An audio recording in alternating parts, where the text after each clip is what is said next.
Good evening sir and a warm welcome to you. मुझे हमारी मुख्य अतिथि ऑथर सेतु का परिचय देते हुए खुशी हो रही है, जिन्होंने आज हमारे साथ शामिल होने का हमारा निमंत्रण ग्रहण किया है। A warm welcome to you sir. Thank you so much Anusuya. आपको और आपके ऑडियंस को मेरा राम राम, जय Siya Ram. Thank you so much, sir, for joining us today. And we will start with a wonderful session जहाँ we will talk about your book and आपकी book के बारे में we will be discussing an insightful discussion and meeting so that our audience is जो हम लोग की प्रधान जो अतिथि है जो हम लोग का बात सुनेंगे या आपके मुंह से आपका बुक के बारे में they will get to know from a close proximity. So, sir, I'll start with the first question that I would like to ask you, and I hope कि हम लोग का audience भी ये सुन के उन लोगों को भी कुछ पता चलेगा जब they will start reading your book. So, my first question to you is that सनातन धर्म एक व्यापक रूप से ज्ञात अवधारणा है। क्या आपको लगता है कि ये उस सीमा तक पहुंचने में सक्षम है जिसका ये हकदार है? देखिए, पहले तो मैं आपको बताऊं, सनातन धर्म की कोई सीमा नहीं है। और क्या मैं अपने बारे में अगर बोलूं तो हाँ, मैं इस लायक नहीं हूं कि मैं सनातन धर्म को एक सीमा तक आपको पहुंचा सकूं, क्योंकि सनातन धर्म एक ऐसा सागर है जहाँ पे ज्ञान ही ज्ञान है। और सबसे बड़ा ज्ञान क्या है? वो है प्रेम, संत महिमा, सम्मान और ऐसे कई सारे ज्ञान हैं। तो मैं आपसे ये नहीं कहूँगा कि इसकी कोई सीमा है और मैं इसको किसी सीमा तक पहुँचा रहा हूँ, नहीं। मैं सिर्फ छोटा सा योगदान दे रहा हूँ। जैसे कि आज की जनरेशन के जो बच्चे हैं और हमारे भाई बहन जो हमारी एज के हैं, या अगर हमसे बड़े भी, जिनको अगर कुछ शायद कोई एक ज्ञान उनको नहीं है और इस पुस्तक के माध्यम से उनको मिलता है, तो मैं अपने आप को धन्यवाद दूंगा। राइट। और पुस्तक के माध्यम में जो हम लोगों का नॉलेज हो रहा है या नॉलेज वी आर गेटिंग और इनकलकेटिंग इनसाइड आवरसेल्फ, मुझे लगता है कि वो बहुत बहुत बहुत बुक ओरिएंटेड है और concentrated on certain studies. And Sanatan Dharma एक चीज है जहाँ हम लोग सिर्फ यही नहीं बोल सकते कि ये इसमें आप ट्रस्ट करो और ये ऐसा है रिलीजन जो आप अपनाओ, ये करो वो करो, ये नहीं बोलता है सनातन धर्म। ये बहुत अलग है और बहुत अलग मैसेज भी ये पोर्ट्रे करता है। देखिए, पहले तो मैं आपको बताऊं, सनातन धर्म एक आधार है जिसपे हम सभी आधारित हैं। हाँ। और ये किसी तरह का कोई धर्म प्रमोशन नहीं है, आपको पहले बताऊं। ये सिर्फ इतना है कि रामायण के समय पे हमें कुछ सीखने को मिला। क्या हम उन आदर्शों को अपना रहे हैं? क्या हम उन आदर्शों को सीख रहे हैं? भगवान श्री राम ने, माता सीता ने, श्री लक्ष्मण जी ने, हनुमान जी ने, भरत जी ने, शत्रुघ्न ने कितने उदाहरण प्रस्तुत किए। क्या उसमें से किसी को भी फॉलो करने की हम कोशिश कर रहे हैं? और मुझे लगता है कि भगवान श्री राम ने, माता सीता ने और सबने अपना पूरा जीवन सिर्फ उन आदर्शों की रक्षा के लिए दिया है, जिससे कि जो आगे आने वाली जनरेशन है वो उन आदर्शों को जान सके। देखिए, ऐसे तो भगवान श्री राम भगवान के अवतार हैं, श्री हरि विष्णु के अवतार हैं। वो जन्म लेते और अगर उनका देश सिर्फ रावण को मारना हो तो वो मार चुके होते हैं। उन्होंने इतने सारे उदाहरण क्यों प्रस्तुत किए? उन्होंने सबसे कठिन मार्ग क्यों चुना? जिससे हम आप कुछ सीख सकें। और मुझे लगता है कि जितना भी सीखो, रामायण एक ऐसा सागर है, जितना भी सीखो कम है। एकदम एकदम। और जितना भी आप पढ़ लो या जितना भी आप ये बोल लो कि हाँ मैंने ये कर लिया है और एपिक का, महाकाव्य का यही पोर्शन हमने कर चुका है लाइक 1 2 3 साल आगे, पर हम जैसे बोलते हैं ना कि हो जाता है कोई बुक आप ऐसे ही पुस्तक ऐसे ही आप कंप्लीट नहीं कर सकते हो, वो आपको बार बार पढ़ना है। तो मुझे लगता है कि ये जो महाकाव्य है ये हम लोगों को दोहराना चाहिए जनरेशन टू जनरेशन। फिर हम लोग को इंफॉर्मेशन मैसेज भी हम लोग को पास ऑन भी करना चाहिए, ताकि जो हम लोगों का फ्यूचर जनरेशन है उन लोगों को पता चले कि महाकाव्य क्या है, उसके ऊपर उसके आधारित पे उसका ऐतिहासिक जो सिग्निफिकेंस है वो क्या है। मुझे लगता है कि बहुत जरूरी है। Thank you so much sir for an wonderful answer. उसके बाद सर मेरे मन में और एक प्रश्न है कि महाकाव्य जैसे कि महाभारत है, तो आपने ये क्यों नहीं चुना, रामायण क्यों सिर्फ? अच्छा, इसके जवाब से पहले मैं आपसे एक प्रश्न पूछना चाहूंगा। हाँ। भगवान श्री हरि विष्णु ने पहले श्री राम जी का जन्म क्यों लिया, श्री कृष्ण जी का क्यों नहीं लिया? अच्छा। ये कुछ सवाल ऐसे हैं जिसे हमें समझने की जरूरत है। भगवान श्री राम ने पूरे अपने जीवन में सिखाया है कि हमें हम्म। मर्यादा रखना कैसे है, और भगवान श्री कृष्ण ने सिखाया है कि मर्यादा में रखना कैसे है। देखिए, एकदम। एक। रामायण के समय में भगवान श्री राम का जो शत्रु था वो भी रावण था। हाँ। रावण एक महापंडित भी था, भगवान भोलेनाथ का महाभक्त भी था, और उसने युद्ध में भी मर्यादा की कोशिश निभाने की कोशिश की है। हाँ, उसने बहुत बड़ा अपराध किया माता सीता का अपहरण करके, और इसके लिए एक चौपाई आपको बोलना चाहूंगा। आहा कंद कित राम विरोधा, काल विबस मन उपज न बोधा। जो काल के हाँ। वश में होता है ना, उसकी बुद्धि हर जाती है। और रावण ने माता सीता का अपहरण करके बहुत बड़ा पाप किया, जिसके पीछे एक कारण था। भगवान श्री हरि विष्णु को कुछ एक श्राप मिला था, जो मैंने आपको अपने पिछले इंटरव्यू में बताया भी था कि वृंदा जी ने कैसे उनको श्राप दिया था। हाँ जी। जिसको निभाने के लिए भगवान बहुत हाँ। सरल होते हैं। भगवान अपने भक्त को इतना प्यार करते हैं ना कि उसके लिए वो कुछ भी करने को तैयार रहते हैं। उनकी एक भक्त ने उनको श्राप दिया। Hello. Hello hello hello. Anushka ji, मैं आपको नहीं देख पा रहा हूँ। हाँ, मैं ये कहना चाहता कि भगवान बहुत सरल होते हैं, वो अपने भक्त के लिए कुछ भी करना चाहते हैं। और हाँ सर, हाँ sir. Anushka ji, am I audible to you?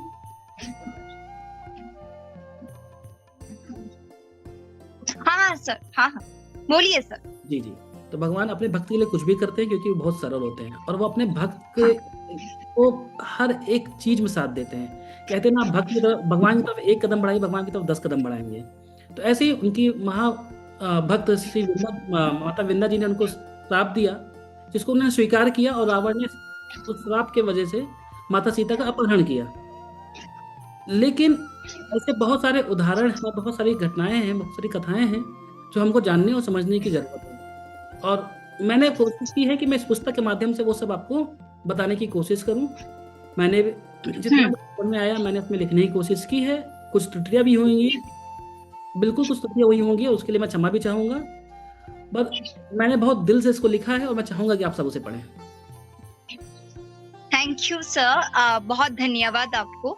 Sir, पर मैं पूछना चाहती हूँ कि ये जो हम लोग का महाकाव्य है, महाभारत बोलिए या जैसे कि रामायण बोलिए, तो ये सब तो बहुत ऐसे लेखक या लेखिका ने लिख चुका है, तो आपका ये कैसे अलग है उन लोगों से? अच्छा, तो मुझे देखिए, अलग मुझे करना ही नहीं है। आप समझने की कोशिश करिएगा। वाल्मीकि जी की रामायण थी, तुलसीदास जी की रामायण की क्या जरूरत थी, उन्होंने भी लिखी। ठीक है, रामायण एक ऐसा ज्ञान है, ऐसा एक ऐसा रस है जिसको आप जितनी बार भी पढ़ोगे ना, अलग ही मजा है। बहुत सारी पुस्तकें रामायण के ऊपर हैं, मैंने उनको पढ़ने की कोशिश, जितना भी मैं पढ़ सका, जो पढ़ने की कोशिश किया मैंने, लिखने की कोशिश की है मैंने। हाँ, ये जरूर किया है कि जिस घटनाओं से जो कुछ सीखने को मिला मेरी ज्ञान की वजह, जितना मुझे समझ में आया, मैंने उसमें उसको अंकित करने की कोशिश की है, लिखने की कोशिश की है कि भाई इस घटना से मुझे ये सीखने को मिला है। और हाँ, मैंने कुछ घटनाओं के कारण भी देने चाहे हैं कि कल को अगर आपसे कोई पूछे कि भगवान ने अपने इस लीला में वानर की सहायता क्यों ली, तो आपको पता होना चाहिए। रावण तो त्रिलोक विजयी था, उसने भगवान श्री राम पे डायरेक्ट अटैक क्यों नहीं किया, आपको पता होना चाहिए। ऐसे कई सारे कारण हैं जो आपको पता होने चाहिए। भोलेनाथ ने वानर रूप में अवतार लिया, क्यों लिया, वानर रूप में ही क्यों, आपको पता होना चाहिए। इस तरह के कारण मैंने इसमें देने की कोशिश की है। और मैं एक बात आपसे कहना चाह रहा था कि रामायण और महाभारत में एक सबसे बड़ा अंतर यह है कि भगवान श्री राम का शत्रु रावण था, जो भोलेनाथ का भक्त था, परम पंडित था। उसने कुछ गलतियां की, उसने उसने सबसे बड़ा पाप तो माता सीता का अपहरण करके किया, संतों को परेशान करके किया, और उसने तीनों लोग में त्राही त्राही मचा रखी थी। लेकिन उसने युद्ध में कभी नियमों का उल्लंघन करने की कोशिश नहीं की। वो भगवान भोलेनाथ को सच्चे दिल से मानता था। लेकिन अगर आप महाभारत टाइम पे आए तो आपके शत्रु कौन वहां पे, भगवान पांडवों और भगवान के शत्रु कौन थे? शकुनी, दुर्योधन। इन्होंने कहीं भी नियम का पालन नहीं किया जी। उन्होंने, इवन महाभारत में एक प्रसंग है जिसमें उन्होंने कौरवों ने शाम होने के बाद भी अटैक किया है, हमला किया है पांडवों पे। और जो ऐसे नियम नहीं था, जो नियम नहीं था, जो रावण ने कभी नहीं किया। और ऐसे कई सारे नियम हैं जिसका उल्लंघन उन्होंने किया है। तो पहले हमें ये समझना जरूरी है कि मर्यादा क्या है। दूसरा, हमें ये समझना जरूरी है कि उसमें रहना कैसे है। और तीसरा, जो भगवान श्री कृष्ण जी ने महाभारत समय पे सिखाया है, देखिए आपको एक चीज समझना जरूरी है, आप क्लास 12 तब पहुंचेंगे जब आप क्लास 1 से स्टार्ट करोगे। भगवान ने भी अपना जो अवतार लिया है, पहले उन्होंने त्रेता युग जी में भगवान श्री राम का अवतार लिया, फिर द्वापर युग में श्री कृष्ण जी का अवतार लिया, और द्वापर युग के अंत में राजा परीक्षित के माध्यम से उन्होंने जो भागवत कथा का महत्व बताया है। ये एक सीक्वेंस है और इस सीक्वेंस से ही चलना जरूरी है। जी, एकदम एकदम। और सर, मेरे को ये पूछना था आपसे कि ये जो सनातन धर्म के पीछे की पृष्ठभूमि क्या है? कृपया हमें कुछ ऐतिहासिक जो सिग्निफिकेंस है संदर्भ प्रदान करे। आपकी पुस्तक किसी विशेष धर्म या अभ्यास का प्रचार करने पर केंद्रित नहीं है सर। तो इसके ऊपर मेरे को जानना है, और हम लोग का जो ऑडियंस है उन लोग को भी जानना है कि क्यों ये आपका जो पुस्तक है वो धर्म के ऊपर नहीं है, जो आपने ऑलरेडी हम लोगों को स्टार्टिंग में थोड़ा बता चुके हो आप, और हम लोग को अपने मैसेज भी किया है इसके ऊपर कि क्या आपका मैसेज था। तो मैं पहले जानना चाहती हूँ कि सनातन धर्म के पीछे की पृष्ठभूमि क्या है? देखिए, सनातन धर्म की जो सबसे बड़ी पृष्ठभूमि है वो है संत महिमा। अगर आपको सनातन धर्म समझना है तो आपको संतों को आदर करना समझना पड़ेगा, क्योंकि संत ही ऐसे हैं जिन्होंने हर युग में मानव कल्याण किया है। पहले जब कोई प्रतापी होता था तो कहता था मैंने तीनों लोक पे विजय कर ली, लेकिन संत एक ऐसे हैं ना जिन्होंने चारों लोक पे विजय कर लिया है। क्यों?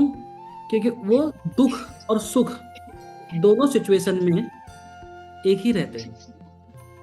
उनको से फर्क नहीं पड़ता, उनको सुख से फर्क नहीं पड़ता, और आप जब भी उनके पास जाओगे उनसे सिर्फ ज्ञान और प्यार ही मिलेगा। इसलिए आपको, और संत को समझ लिया आपने तो देखिए, संत को तो खैर समझना हमारे आपकी बस की बात नहीं है, लेकिन जितने समय पे उनके पास हम सभी बैठ पाएं और उनका आशीर्वाद ले सकें, ये सबसे बड़ा आधार है। और जैसा कि मैंने आपसे कहा कि ऐसा नहीं कि मैं प्रमोशन कर रहा हूँ धर्म का, ऐसा नहीं है, क्योंकि मुझे मानना है कि सनातन धर्म के प्रमोशन की जरूरत नहीं है। ठीक है, किसी भी धर्म को एकदम ठीक है, एकदम नहीं है। और संत लोगों को समझने के लिए, सनातन धर्म को समझने के लिए हम लोगों को 100 बार जन्म लेना पड़ेगा, क्योंकि ये इतना इजी नहीं है। तो ये मुझे लगता है। आपको लगता पता है कि जरूरी नहीं है कि हम आप सनातन धर्म को समझ पाए, किसी भी धर्म में, 100 धर्म में भी नहीं शायद, लेकिन एक चीज जो भगवान ने की है वो सबसे आसान की है, वो है नाम जाप। अपने पुस्तक में एक पॉइंट दिया है, हरि से बड़ा हरि का नाम। अगर आप राम नाम लेते रहेंगे, राम से बड़ा राम का नाम, आपको जरूरत नहीं है। अच्छा, आपने महाभारत की बात छेड़ी थी तो मैं एक बात बताना चाहूंगा। आपने उद्धव जी का नाम सुना होगा, जो श्री कृष्ण जी के बहुत ही करीब। आपको पता है बहुत ज्ञानी थे। वो उनके गुरु कौन थे? गुरु बृहस्पति जी। तो उनको लगा कि मैं तो बहुत ज्ञानी हूँ, मुझे तो भगवान गुरु बृहस्पति जी ने ज्ञान दिया है, मैं तो भगवान को पाल लूंगा। लेकिन पता है आपको, उनको अहंकार भी हो गया था, और भगवान कभी अपने भक्तों को अहंकार में नहीं देख सकते। तो उन्होंने क्या किया, उद्धव जी को बोला कि जाओ, जहां से मैं आया हूं वहां जाओ। ठीक है, भगवान का बचपन कहाँ बीता था हम सब जानते हैं, भगवान मथुरा कब आए हम सब जानते हैं। तो उन्होंने उनको गोकुल भेजा, अब जाइए। तो वहां पे वो उद्धव जी ने सोचा कि ठीक है, मैं जाता हूँ और मैं गोपियों को, राधा जी को समझाता हूँ कि ज्ञान में मन लगाएं। लेकिन जब वो वहां गए और उन्होंने जो देखा, उससे उनको सिर्फ एक ही चीज पता चली कि सारा ज्ञान अपनी जगह पे है और भगवान के प्रति प्रेम अपनी जगह पे है। और अगर आपको भगवान से प्रेम है और आप उनको याद करते हैं तो आप मुक्त हो सकते हैं। तो देखिए, ज्ञान की कोई सीमा नहीं है और जरूरी नहीं है आप पूरा ज्ञान पा सकें। तो एक ही ज्ञान को अपने हृदय में सबसे पहले रखिए, नाम जाप और संतों के प्रति सम्मान, माता पिता का आदर, बड़ों का आदर और छोटों को प्यार। इससे बड़ा ज्ञान क्या हो? एकदम सही सर, आपने पूरा हम सबका मन की बात बोल दी है कि क्या क्या हम लोग को करना चाहिए, क्या क्या नहीं करना चाहिए। एक बड़ों का बात जो आपने बोला, फिर बच्चे लोगों का बात जो आपने बोला कि ये बहुत बहुत जरूरी है कि हम लोग ये सीखे, जाने और इसके ऊपर हम खुद ये अभ्यास करें, इसका एक हैबिट बना ले, जो आपने मेंशन किया है। Thank you so much. आपने उदाहरण भी पूछा था कि अगर मैं कोई एग्जांपल दे पाऊं तो देखिए मैं आपको हम्म, बताऊंगा कि भगवान हनुमान जी जो भोलेनाथ के अवतार हैं, हाँ, बचपन से ही बहुत शक्तिशाली थे। और हाँ, वो क्या करते थे कि अपने नटखटपन में ऋषि मुनियों को उनकी साधना में परेशान करते थे। तो एक बार एक ज्ञानी मुनि जी उनको श्राप दे दिया कि तुम अपनी हम्म, शक्ति भूल जाओ। जब माता अंजना ने उनसे प्रार्थना की तो उन्होंने कहा कि ठीक है, इनको इनकी शक्ति तब याद आएगी जब उसकी सच में जरूरत होगी। और आपको पता है जी, भगवान हनुमान जी को उनकी शक्ति कब याद आई? जब वो समुद्र किनारे खड़े थे और उनको समुद्र पार करके जाना था, और ये तब उसमें ये डिस्कशन चल रहा था कि समुद्र को पार कौन करेगा। जामवन जी ने बोला कि मेरी उम्र हो गई है, मैं शायद पार कर जाऊं, या मैं अगर पहले इतना बलवान होता तो मैं शायद पार कर जाता। अंगद जी ने कहा मैं पार तो कर जाऊंगा, लेकिन पता नहीं मैं उतना वापस नांग पाऊंगा या नहीं। तो जामवन जी ने क्या कहा, का चुप साध रहे हो बलवाना।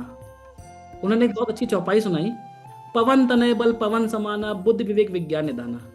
हनुमान जी को उनकी शक्ति याद दिलाई और तब उनको शक्ति याद आई और वो समुद्र पार कर गए जय श्री राम का जयकारा करके। अब सवाल ये उठता है कि भगवान हनुमान जी तो भगवान के अवतार थे, क्या वो डिजर्व करते थे कोई श्राप? तो पहले तो मैं आपको एक चीज बताऊं जो आपके बड़े होते हैं ना, आपके गुरु, आपके माता पिता, अगर आपको डांट भी दें तो उसमें आपका कल्याण है। देखिए भगवान हनुमान जी को वो श्राप क्यों जरूरी था, क्योंकि अगर हनुमान जी को उनकी शक्ति याद होती ना तो वो रावण का वध बहुत पहले ही कर चुके होते। जी, तो रावण का वध भगवान श्री हरि विष्णु के अवतार श्री राम जी के हाथों लिखा था। उसके पीछे भी एक कथा है जय विजय की, जो उनके द्वारपाल थे उनको श्राप मिला था, वो फिर कभी मैं आपको बताऊंगा। तो रावण का वध श्री राम जी के हाथों लिखा था, इसलिए भगवान श्री हनुमान जी को अपनी शक्तियां उस समय तक भूलना जरूरी था। और देखिए जब शक्तियां याद भी आई तो हनुमान जी ने हमेशा हर जगह एक मर्यादा का ध्यान रखा। उन्होंने रावण का वध कभी नहीं किया, क्योंकि उनको भगवान श्री राम का आदेश नहीं था। ऐसे ही एक घटना मैं आपको और बताऊंगा। जब नल नील का नाम सुना होगा आपने, हाँ, भगवान श्री राम चिंतित थे कि मैं इस समुद्र को पार कैसे करूं। उन्होंने 3 दिन तक समुद्र की पूजा की, और जब समुद्र प्रकट नहीं हुए तो उनको क्रोध आया। अब देखिए भगवान के पास समुद्र को सुखाने की शक्ति थी, लेकिन उन्होंने पहले विनती की। इससे क्या सीखने को मिला? आप कितने भी बलवान हो, आपको अपना सरलता नहीं छोड़ना चाहिए। जब नहीं, समुद्र की विनती नहीं माने तो उन्होंने अपना लक्ष्मण जी से कहा कि जाओ मेरा धनुष बाण लेके आओ। और जब उन्होंने बाण साधा तब समुद्र प्रकट हुए, कहे त्राही माम।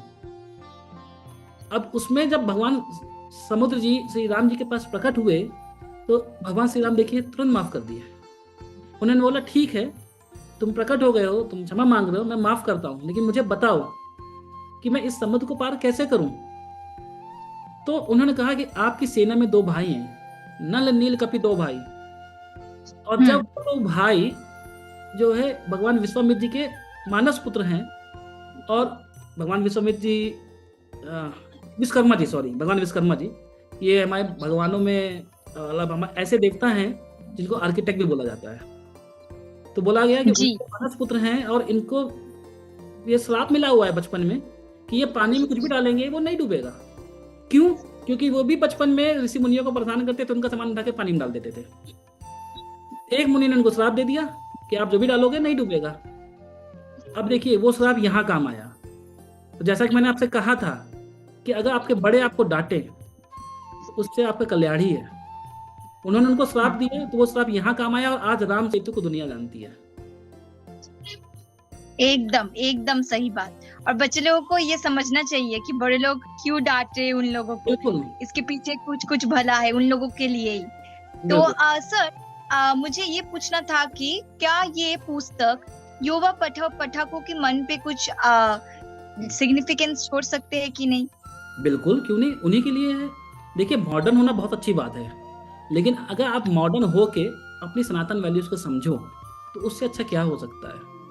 तो मुझे लगता है कि हमारी आज की जनरेशन, मैं कभी भी फ्लाइट ट्रेवल करता हूँ ना या ट्रेन ट्रेवल करता हूँ, तो मैं देखता हूँ कि एक ना एक लीडर मुझे मिल जाता है जो बुक लेके पढ़ रहा होता है। और सबकी छोड़िए, आप हम्म, देखिए, आप बुक पढ़ती हैं, आप पुस्तक पढ़ती हैं, आपके पीछे मैं देख रहा हूँ लाइन से सब बुक लगी हुई हैं।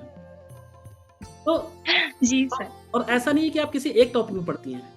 तो जो बुक लवर है ना, जी, इनको थोड़ा सा भी भगवान के चरणों में प्रीति है, वो जरूर इसको पढ़ेंगे। और आज के टाइम पे ऐसे बहुत से यंगस्टर्स हैं जो इसको जिनको भगवान के चरणों में प्रीति है, और मैं उनके लिए भी कहूँगा कि जो ये कहते हैं कि नहीं मैं भगवान को नहीं मानता। देखिए, मानिए ना मानिए आपके ऊपर है, लेकिन जानिए आप अपने माता पिता को प्यार करें ना करें आपका डिसीजन है, लेकिन आपके माता पिता के बारे में जानना आपका हक है।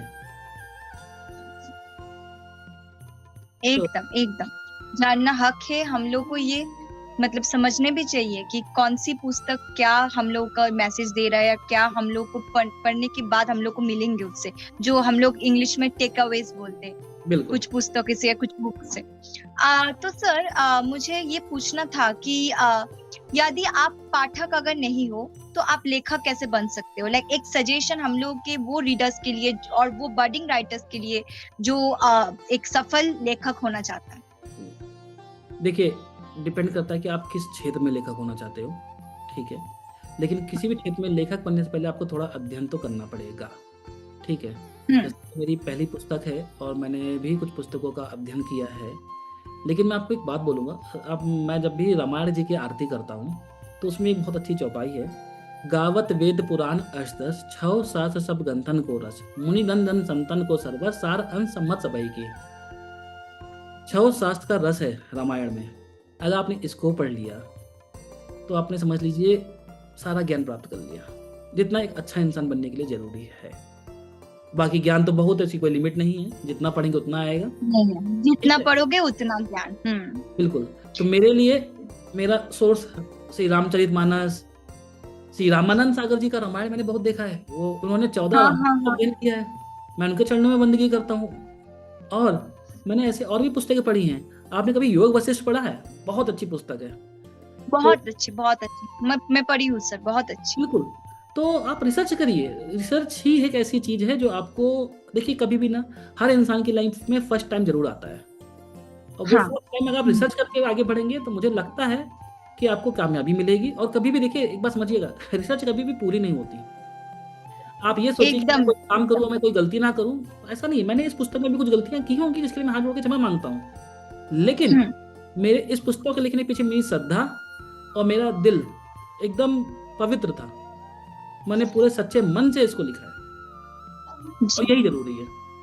एकदम एकदम। और सिर्फ लेखक होने के लिए हम लोग को पुस्तक नहीं पढ़ना चाहिए ना, क्योंकि और भी बहुत सारे रीजंस होता है, जैसे कि हम लोग ज्ञान उपलब्ध के लिए, फिर उसके बाद अगर कोई ज्ञान हम लोग बांटना चाहते हैं सब लोगों के बीच, उसके लिए भी बहुत जरूरी है। तो मुझे यही फील होता है कि सिर्फ लेखक होने के लिए नहीं, या कुछ सफलता पाने के लिए पुस्तक हम लोग को नहीं पढ़ना चाहिए, या सिर्फ एकेडमिक्स ओरिएंटेड भी नहीं होना चाहिए। बिल्कुल। उसके अलावा भी बहुत सारी चीजें हैं जो हम लोग सिर्फ पुस्तक के पढ़ने से ही मिलेगा। पर उसके बिसाइड्स मेरे को और भी चीजें बताना है कि to our audiences and followers out there, that ये जो पुस्तक है, बुक्स है जो है, ये सिर्फ हम लोगों के लिए मतलब एक प्रायोरिटी नहीं बनना चाहिए कि हम पढ़ जाए, फिर पढ़ने के बाद हम लोग उसके बाद रिफ्लेक्शन नहीं किए। हम लोग को पढ़ने के, एक पुस्तक पढ़ने के बाद हम लोग को 100 बार सोचना चाहिए कि उस पुस्तक में क्या है नहीं है, उसके ऊपर हम लोग को ज्ञान बांटना चाहिए, जो मुझे लगता है।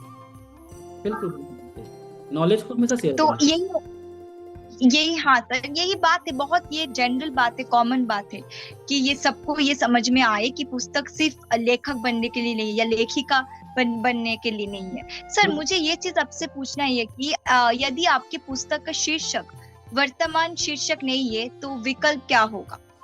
देखिए, मैंने ना पुस्तक के कई नाम सोचे थे, ठीक है, कि मैं क्या लिखूं। मैं विजडम फ्रॉम रामायण भी सोच रहा था, द अल्टीमेट विजडम भी सोच रहा था। फिर मुझे लगा कि इस पुस्तक का नाम द गार्डियन ऑफ सनातन हो ही नहीं सकता, क्योंकि भगवान श्री राम ने पूरा जीवन सनातन धर्म के वैल्यूज को, उसके प्रिंसिपल्स की रक्षा के लिए दिया है। So he was guarding that, right. भगवान श्री राम से अच्छा कोई सनातन धर्म का रक्षक उसमें था ही नहीं, तो मेरे ख्याल से इससे बेहतर कोई नाम नहीं हो सकता।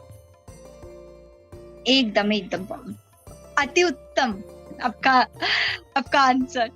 सर मुझे एक चीज लाइक हर समय मेरे को ये होता है कि आपकी बुक पढ़ने के बाद, क्योंकि मैं ऑलरेडी आपकी बुक पढ़ चुकी हूँ और a few more pages left to read and complete. Sir भगवान हनुमान को उनके बचपन में क्या शाप दिया गया था? मैंने अभी थोड़ी देर पहले बताया था, जब मैंने आपसे ये कहा था कि बड़े जब डांटते हैं तो उसमें भी भलाई होती है। श्री हनुमान जी अति बलवान थे, तो वो ऋषि मुनियों को भी उनकी साधना में थोड़ा सा छेड़छाड़ करते थे, ठीक है। हाँ हाँ। एक बार एक मुनि गुस्सा हो गए तो उन्होंने उनको श्राप दे दिया कि आप अपनी शक्ति भूल जाओगे, और माता अंजना की प्रार्थना पे उन्होंने ये कहा कि ठीक है, आपको आपकी शक्ति तब याद आएगी जब उसकी सच में जरूरत होगी। तो ये एक श्राप था जो उनको मिला था, और इसमें भी संसार का कल्याण छुपा था। एकदम एकदम। और सर जो होता है ना कि डीवीडी सीडीज आते हैं अब बच्चे के लिए हनुमान जी के ऊपर, बाल गणेश के ऊपर, तो उधर बहुत नटखट है बहुत। एंड फिर उसके बाद जो होता है कि उसका मम्मी हर समय उसको डांटती है, पार्वती जब गणेश को हर समय डांटते थे, या हनुमान जी को, जो है ना जो सीडीज डीवीडी जो बच्चे के लिए, तो बहुत अच्छे, बहुत बहुत। इससे भी एक लाइक वो सीख कैसे मिल बात रही है नहीं सुनता था। कि बच्चों को नटखट होना चाहिए, और अगर वो नटखट है तो आप उन पर गुस्सा ना करें, ये उनका हक है। एकदम एकदम एकदम। तो पेरेंट्स कैसे गुस्सा करेंगे, किसके ऊपर गुस्सा करेंगे? सर नारद जी ने भगवान हरि को श्राप क्यों दिया था? देखिए ये घटना है, भगवान हम्म, नारद जी तो देवों के ऋषि नारद जी हैं, ठीक है, और भगवान श्री हरि विष्णु के परम भक्त हैं। तो क्या हुआ कि, और वो ब्रह्मचारी भी हैं, लेकिन एक बार ऐसा हुआ ना कि उनको भी किसी से प्रेम हो गया, क्योंकि भगवान की माया है, कोई भी इसमें फंस सकता है। तो उन्हें जब प्रेम हुआ तो उनको पता चला कि इनका स्वयंवर हो रहा है, और मुझे इनसे शादी करने के लिए स्वयंवर में प्रकट होना जरूरी है। तो जब उनको पता चला कि ये श्री हरि की परम भक्त है, और श्री हरि अपने पति में श्री हरि का रूप देखना चाहती हूँ, क्योंकि भगवान जी नारद जी विष्णु जी के परम भक्त उनके पास पहुंच गए हैं कि हे भगवान, मुझे आशीर्वाद दें कि मुझे श्रीमुख मिले। और नारद जी ये भूल गए कि भगवान हरि तो हर जगह हैं, तो उनका एक श्रीमुख वानर का भी है। भगवान ने कहा तथास्तु। भगवान ने पहले कहा कि नारद सोच लो, उन्होंने कहा मैंने सोच लिया। भगवान ने कहा तथास्तु। और जब नारद जी वहां प्रकट हुए तो उनके वानर मुख था, और सब उन पे हंसे। और जब नारद जी ने अपनी छवि देखी, देखा वानर मुख, तो बड़े क्रोधित हुए। उन्होंने विष्णु जी को श्राप दे दिया कि आप जब भी अवतार लेंगे मानव जी रूप में, आपको अपने अवतार की पूर्ति के लिए, अपनी पत्नी की खोज के लिए वानरों की सहायता लेनी पड़ेगी। और भगवान भोलेनाथ श्री राम जी के, श्री हरि विष्णु जी के इतने परम भक्त थे, उनका किस मौके को मैं कैसे छोड़ूं, ठीक है, मैं वानर रूप ले लेता हूँ। और जब नारद जी को अपनी गलती का एहसास हुआ ना, तो उन्होंने उनसे क्षमा मांगा। तब मुनि अति सभी तरी चन्ना गहे पाही प्रंतारिति हन्ना। भगवान श्री नारद जी ने उनके चरणों में क्षमा मांगा कि हे भगवान, मैं तो आपका परम भक्त, मैंने आपको श्राप कैसे दे दिया, मुझे इस गलती के लिए क्षमा करिए। तो श्री हरि ने कहा कि जो भी होता है किसी कारण से होता है, और तुम्हारी कोई गलती नहीं। जी तो ये कथा जी है, और ये अच्छा हुआ आपने पूछा, लोगों को पता होना चाहिए।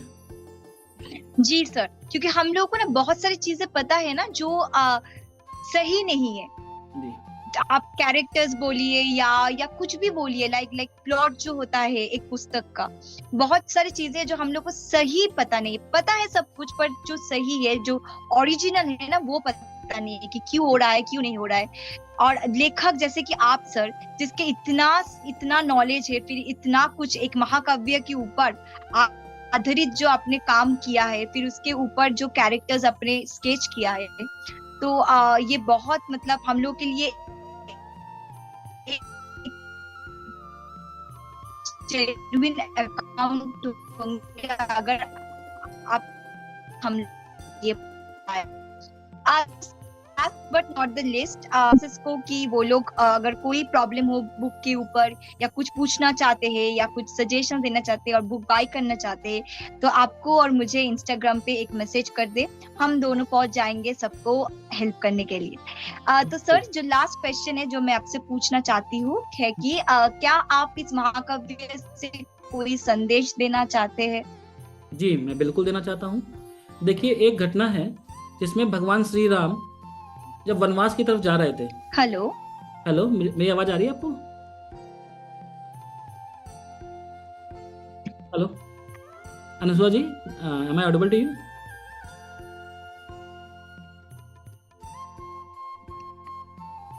हेलो हाँ जी, मेरी आवाज आ रही है आपको?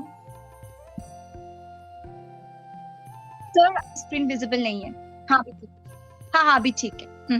देखिए एक प्रसंग है, जब भगवान श्री राम वनवास की तरफ जा रहे थे, जब अयोध्या की सीमा वो पार कर, तो उन्होंने अयोध्या की धरती से उसकी माटी उठाई, और उस मिट्टी को उन्होंने रख लिया, और वो जहां भी रहे उन्होंने उस मिट्टी की पूजा की। और 14 जी वर्ष का वनवास पूरा करने के बाद उनको लगा कि जब उन्होंने एक लक्ष्य पा लिया है तो वो वापस अयोध्या आए। तो इससे हमें क्या सीखने को मिला? इससे हमें ये सीखने को मिला कि हम अपनी पढ़ाई के लिए, अपनी जॉब के लिए दुनिया के किसी भी कोने में रहें, अपनी धरती को, अपने देश को, अपने माँ बाप को, अपने समाज को नहीं भूलना चाहिए, उनसे प्यार करना चाहिए। और जब भी हमें मौका मिले, हमें लगे कि हम एक लेवल पे, अगर हमारा कोई एम है जिसकी वजह से बाहर गए हैं जॉब करने, या तो हम, अगर हमें लगता है कि उस एम को हमने पा लिया है, तो आप प्लीज़ वापस आइए, अपने देश आइए, क्योंकि भगवान श्री राम ने देखिए आपको दिखाया कि कैसे वो वापस आए अपने परिवार के पास, अपने समाज के पास, और एक अच्छे राजा का उन्होंने रोल निभाया। क्योंकि आपको आपके माता पिता की ज़रूरत है, आपके माता पिता को आपकी ज़रूरत नहीं है। और जहाँ आप बड़े हुए हैं, जिस देश में बड़े हुए हैं, आप उसके लिए कुछ करिए। जी तो ये एक मैसेज मैं जी इसको सर देना जी। चाहूँगा। That's truly a wonderful answer, sir. And thank you so much, sir, for joining us today. और हम लोग को इतना सुंदर सुंदर आंसर देने के लिए, फिर हम लोग को enrich करने के लिए with all the knowledges that you gave us today in the live session. And sir, we wish you all the best for your upcoming releases, and we are eagerly waiting for you to come up with a new book. Thank you so much, sir, once again. Thank you so much Anusuya, thank you. जय Siya Ram. Thank you, sir.